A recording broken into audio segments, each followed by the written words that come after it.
Well, well, well. We have a reveal on our hands, and the last episode review seems to imply that I called it. Now we are cooking. This is the newest episode of The Acolyte, episode 5, and it is continuing the tradition of the last episode. It is night, and night follows day, and as night follows day, this episode I feel like was also pretty dope in comparison to episode 4 as well, which kind of fell into a similar vein. This one did feel short, but before we get into it, let me just preface this by saying spoilers. Spoilers. Because there's a reveal. This is a lot. There's a lot of spoilers, I feel like, that come up in this. And there are some implications here that I cannot wait to see how those pay off. I'm very curious. I think some people are still going to be really upset about this episode, but I personally am ready to wait to see where we go with it, because I feel like this is making me think there's a lot of stuff that might all make sense, kind of. Let's talk about that. So, we're going to start off with the beginning of the episode. I knew that everyone that went in there was not making it out. We were talking about this idea, I feel like, in the last review. One of the things we were talking about, too, is just this idea that maybe no one will make it out, because how could the Sith be existing here when it's established in canon? I think I was talking to some of you in the comments about this. With Ki-Adi-Mundi being here, it's not just about the age, which also is a thing, but that's not really, I was just joking about that. People are getting way too worked up about that, by the way. Like, people are literally sending, like, death threats out. That's messed up. Don't do that. I was just even making a joke before, and it was like, it doesn't destroy everything. It's just a weird thing that they decided to do. But the other thing that is weird about it is just that Ki-Adi-Mundi literally has this line about, you know, the Sith haven't been around for, I think, a millennia, he says. Which, if he was alive, then wouldn't he know about this? But people online were actually saying the fact that he's included, they may have specifically picked him because of that line, because the whole idea is like, wait a minute, well, that's weird, because wouldn't he have known then? So as kind of a way to tip us off that, yeah, like, no one's making it out of this. Like, everyone's going to be gone. Or if they're not gone, then by the end of this, they might be Sith and they might be in hiding. So, yeesh. Which honestly would make sense, and then it would make sense that they chose him for that specific reason.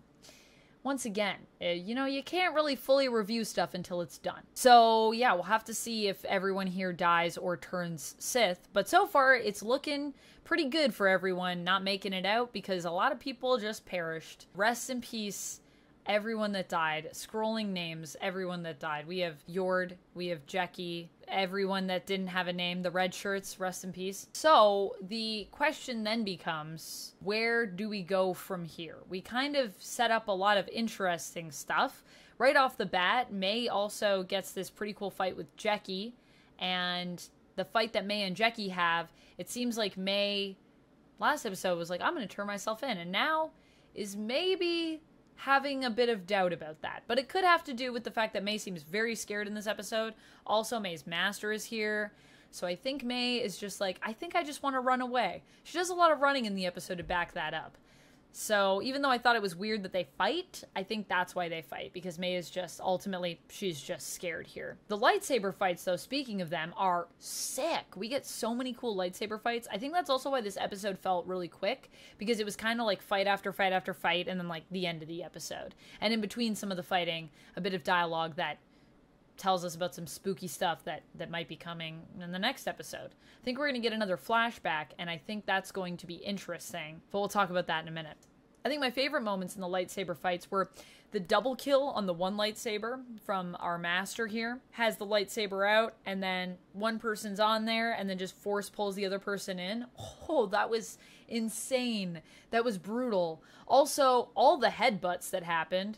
I loved all the headbutts in this episode. And I will also throw out there Yord just getting his neck snapped. Ouch. That was brutal. There's some really brutal moments in here. Also, rest in peace to Jecki getting 2 lightsabers, being a straight up badass as a Padawan. I was like, Jecki is going off. And then I was like, oh no, is Jecki gonna die? and Jecki did die. That's the only thing that I felt was kind of unfortunate, is that I saw all of this coming based on the last episode and just where I saw the direction, I think, going in the story even. But at the same time, they kind of set it all up, I feel like, for us to feel that. So I don't know if I should be upset about being ahead of the curve, or if I should just feel that that was the whole point, is they wanted me to pick up on the fact that, like, yeah, it's not looking good for everyone, and kind of being worried about their well-being, which, to be fair, well, the red shirts obviously didn't care. I was pretty upset about Yord and Jecki, and I was definitely concerned for Sol, because I really like Sol. So Sol's still alive, but maybe not for long. The whole Qimir reveal was really rewarding as well, because I kind of got a sense that that could be one of the people under the mask. I wasn't fully sure, but I should have a flashback right now to the last episode review. Qimir seems to know a lot of stuff. Maybe secretly the master? I did say that I thought it was going to be Qimir, and it was. And so that felt fitting, and it was nice because it was a face that we recognized, and I think it makes sense. I love that Qimir also confirms in this episode that yes, he is a Sith. He says to Sol, but a Jedi like you might call me Sith. I also like the idea that as a Sith, he just wants to exist. And the whole idea of him just being basically pissed because the Jedi won't even let him live a life. Now, granted, you know, Sith are kind of inherently evil, power hungry, but at the end of the day, his focus is also on something that I've been saying is also part of Sith ideals, which is freedom, because ultimately Sith are pretty much without rules. Yes, there are certain guidelines I would say that they follow. Obviously, there's one that everyone likes to come back to, and that's the idea of, you know, you have the master and then you have the student, you have the master, you have the acolyte, if you will, name of the show dropped in this episode. But even then, I feel like the Sith really just don't have these hard lines like the Jedi do.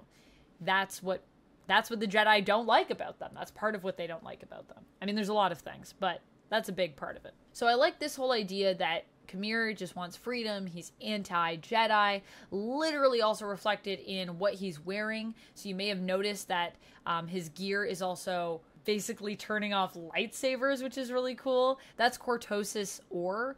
So Cortosis ore has this property where it can like cancel a lightsaber basically. So it makes it really cool because it's a very good anti-Jedi tactic to be wearing that.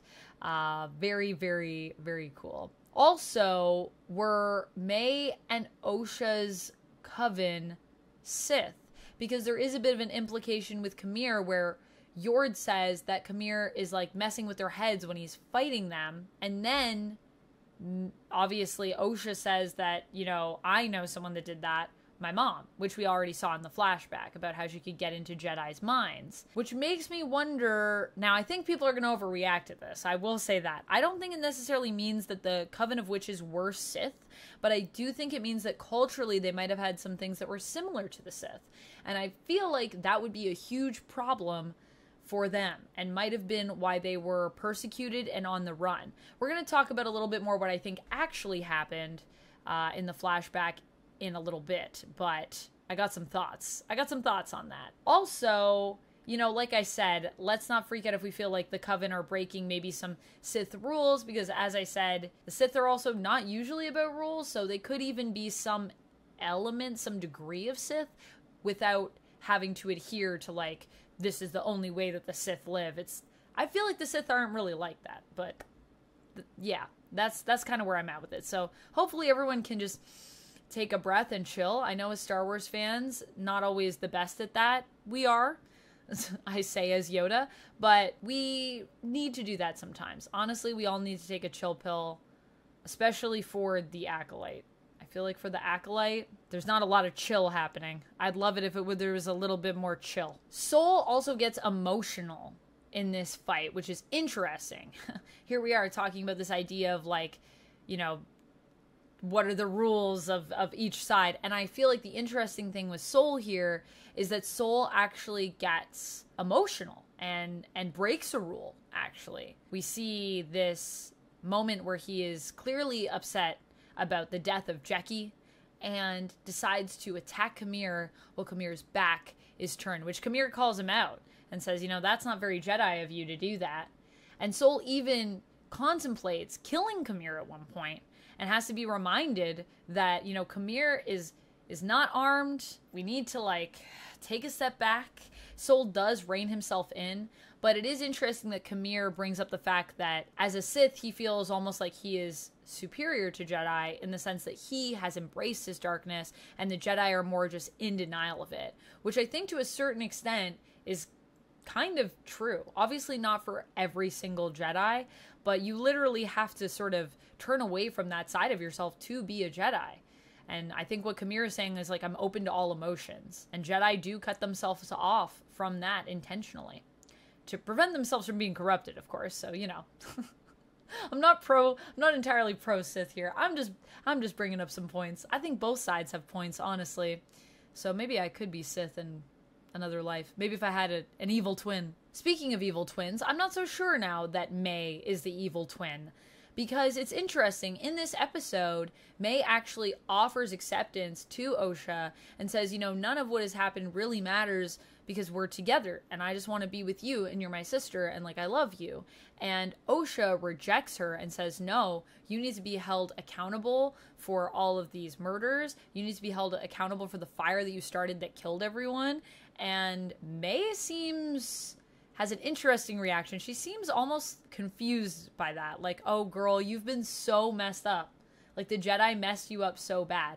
So this is something we were theorizing since the beginning, is that there could have been some manipulation of the minds. And even that was something that I saw people talking about in regards to why the flashback episode was written so weirdly, so poorly. And it could be that. I don't know yet. I think we have to see where it goes when we get the next flashback episode and see if the whole everything feeling really weird was meant to feel that way because it's from Osha's perspective, and the idea is that her memories have been messed with, and so the fact that things feel off is an indicator of that, and we were supposed to pick up on that, which I think we all did, but I think people took it in a certain direction. Now, I'm not saying that it isn't just bad writing. It might be that. I'm not trying to make excuses, but it'll be interesting to see when we revisit that, if the writing is improved, and that was maybe the reason why the rating was the way it was. Honestly, I feel like everything in this episode also looks really, really good. Like, I love the forests.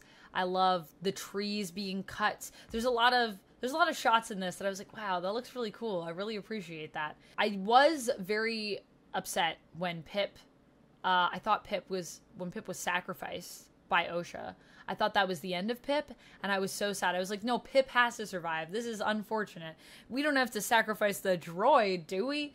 Fortunately, Pip has been recovered by Bazil before the end of the episode, so thank goodness. Also, I gotta say, I hope Bazil and Pip do survive whatever's coming next, because instead of Acolyte Season 2, maybe we'll just get the adventures of Bazil and Pip, and it could be a delightful spin-off show that's not dramatic at all, and not a mystery. It's just fun, spacey adventures. I would be weirdly here for that. I might be the only one, but I would be here for their adventures together. Could be fun. But yeah, back to Osha a little bit. I just think it's interesting what we're doing with this idea of what we think, you know, Sith or Jedi should be. And this idea that, weirdly, although Osha has tried to follow this path of the light and be with the Jedi, she might be the one that's more inclined to be a Sith because there's so much hatred in her heart. And now she's with Qimir, so we'll have to see how that goes. And especially, I think, once Qimir reveals maybe the truth of what happened, because I think we're building to a big truth reveal on what happened with the fire,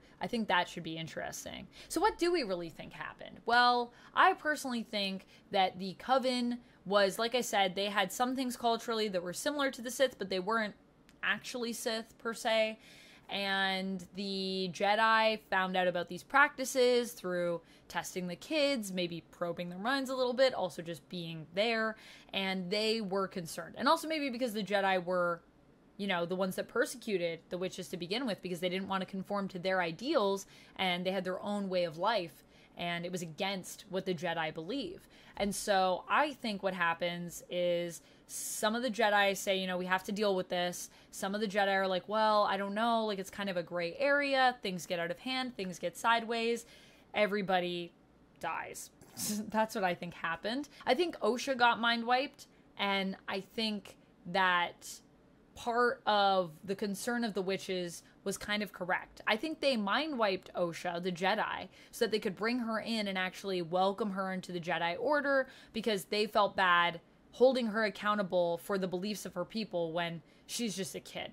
So they thought the best way for us to deal with this, we'll just adjust her memory a little bit. We can bring her in, and then she can be with us, and she can be safe, and we can at least give her a life. She's the only one that survived, and it feels unfair for us to try to hold her accountable for the ways of her people when she didn't know that she was doing anything wrong. But also at the same time, not giving her an opportunity to understand what happened, it's pretty messed up. And I think that the witches were right to warn Mae and Osha against the Jedi, just saying, you know, the Jedi might be trying to sniff around and like do some bad stuff. And I think that may be what they were doing. But of course, for the Jedi, they're not bad. I don't think anyone here is bad. I mean, what I'm saying is, although Sol may have done some things that are not great, and this group of Jedi may have done some things that are questionable morally, I don't think Sol's a bad guy.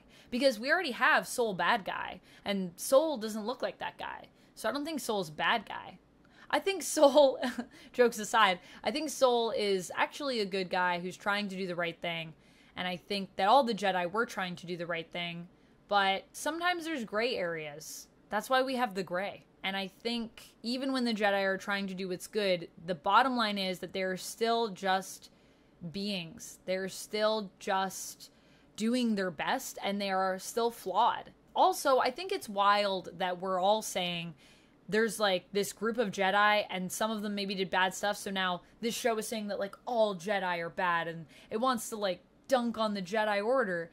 I don't think that's what's happening here. This is only a few Jedi of how many that have existed in the Jedi Order's history. But at the same time, I think the point of the show is to just point out that, you know, everyone can be flawed, whether they're on the side of the light or the side of the dark.